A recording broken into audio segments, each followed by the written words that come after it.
Dažniausiai užduodami klausimai apie dronus ir šiandienos klausimas yra toks.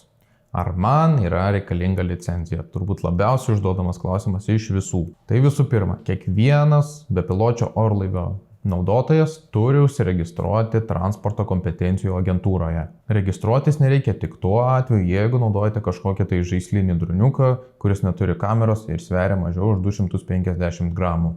Visais kitais atvejais privaloma. Jeigu naudojama drono klasė yra C0, tai yra svoris neviršia 250 gramų, tai nieko toliau daryti nereikia, galite jo naudotis. Toliau yra kitos dronų klasės C1 iki 900 gramų, C2 iki 4 kg, C3, C4 iki 25 kg.